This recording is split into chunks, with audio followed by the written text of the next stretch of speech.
Local. Danilo lang. Ano birthday niya? Tito Danilo. Ay! Ay!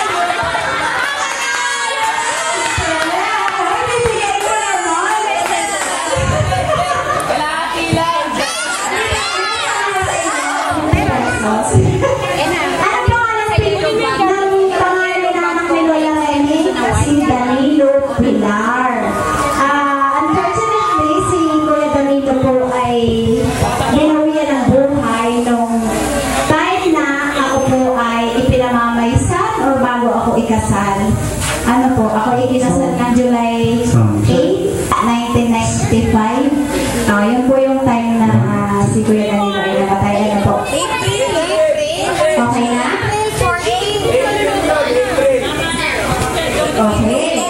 Ang lahat po ay inaanyayahan kong magsitayo para po sa ating opening prayer na doxology na gagawin po ni Tetay. Ang ganda ni Tetay. Nakamiss.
marunong kami at least.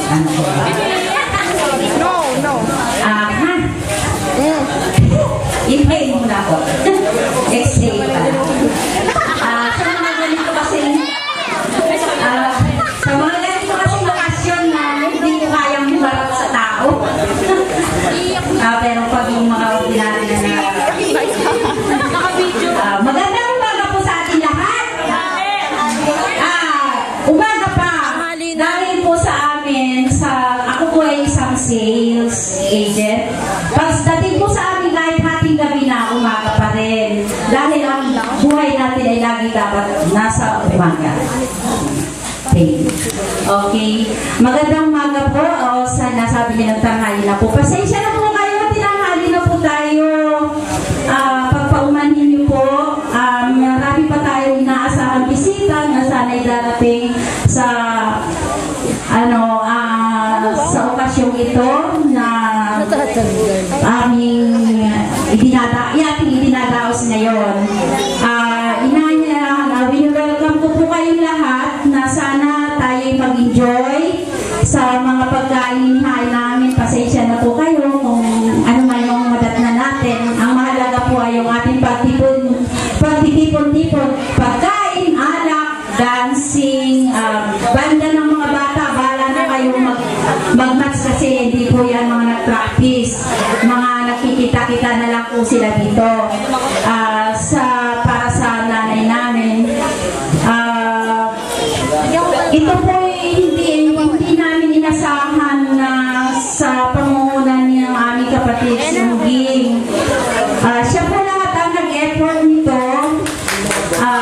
Sobra-sobra pasasalamat po ang sabi ko nga sa kanya, Sungging, text mo na lang ako. Alam mo naman kung hindi ko kayang gampanan kung ano yung mga ginagampanan nyo. Basta update nyo na lang ako dahil alam nyo naman po ako ang trabaho ko laganyera ng laganyera.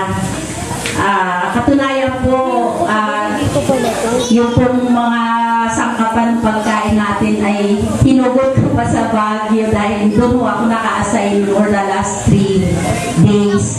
So, pinano ko na kayo, antayin nyo lang ako, dadating ako ng 3 o'clock. Yun, from Baguio to Ardangan. Ngayon po, sa mga kapatid ko, mga kamag-anak, at saka mga kaibigan ng nanay ko, at mga kaibigan namin lahat, simulan na po natin ang ating munting salo-salo at munting programa. Salamat po. Kala ako, history na sasabihin ng kapatid ko.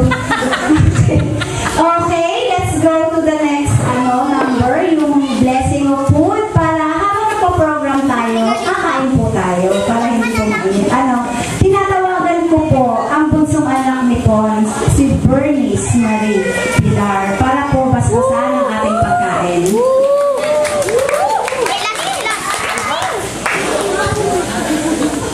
Stand.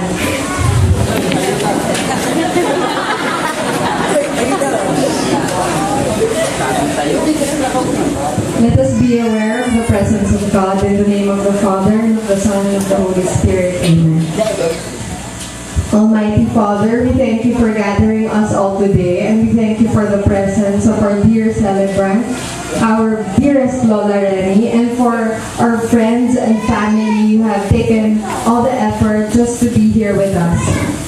Please guide us all throughout this event and keep our safety. And thank you for the food that has been prepared for us by countless people who share the love we have for our dear celebrant. And as we pray, bless us, O Lord, and this thy gifts, which we are about to receive from thy bounty through Christ our Lord. Amen. In the name of the Father, and of the Son, and of the Holy Spirit.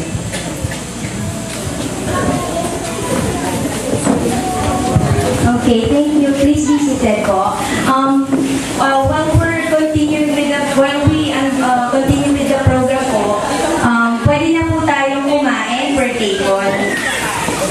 Pwede siguro kung humingi ng assistance kung kaninong table na We have the 1, 2, 3, 4, 5, 6, 7. And then, alright, start na po tayo. Unahin na natin yung table dito. Dito. Table po muna ninyo. Pidilin. Doon na lang po tayo diretso. Then, next po yung table. Next 2, and then 3, and then diretso na po tayo. Okay? So, habang may kumakain po, pumipila sa food natin, kasi gutom na tayong lahat, proceed na po tayo dun sa 8 chocolates po. Bakit 8? Lahat po ng gagawin natin will be equivalent to 8 para po i-symbolize yung 80th birthday po ni Lola. And first, we have the chocolate. Bakit chocolate for? Symbolism po para sa health ni Lola. Kasi we're so blessed. Kasi hanggang ngayon, Dora pa rin siya ng family. Kahit saan, gorang-gorang Lola namin. Kahit mag-isa bumabiyahe mula Maynila, papunta ng mula Quezon, papunta ng Sampaloc, papunta ng